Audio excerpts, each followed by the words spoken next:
מתחיל לבנות, צריך להזכיר בפיו שהעבודה היא לשם הקדוש ברוך הוא, על מנת שישרה על עבודה זו של בניית הבית סייעתא דשמיא, וישרה על הבית קדושה ויקרא הבית של שלום. רגע, עושה קטן. תודה.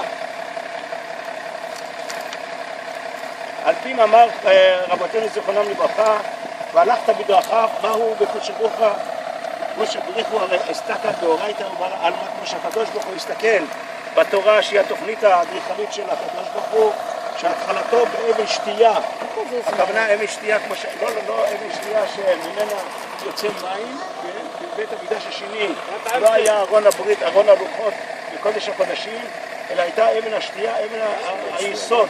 שתייה זה מלשון יסוד, שממנו הושתק ומובן וגם פשוט, אשר קודם להנחת האבן ישמיעו דברי תורה ולפרטין האמור. דברי תורה המדברים בענייני בית ושיכון, אשר חלק חשוב מהם בדורשי חב"ד במזמור שיר חנוכת הבית. פעולת הנחת אבן, על פי מאמר הז"ל, אין העולם מתקיים אלא בהבל פיהם של תינוקו של בית רבן, הבל שאין בו חטא, והנכון שתעשה על ידי תינוקו של בית רבן.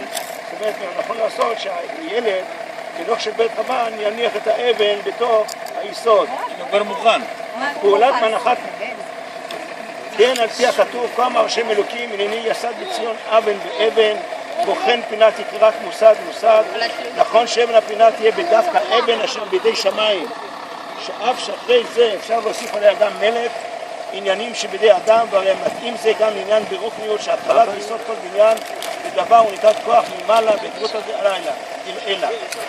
טוב, אז זהו עניין של למה דווקא העניין הנחת היסוד יהיה דווקא על ידי תינוקו של בית רבן.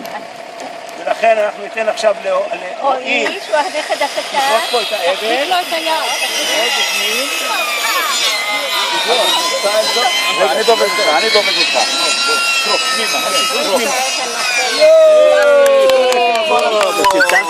יופי. אתה חלק מהבונים. אז רגע, אנחנו נזכיר את העניין של מזמור שיר חנוכת הבית. רבי שואל, אנחנו יודעים שיש 3 חנוכות.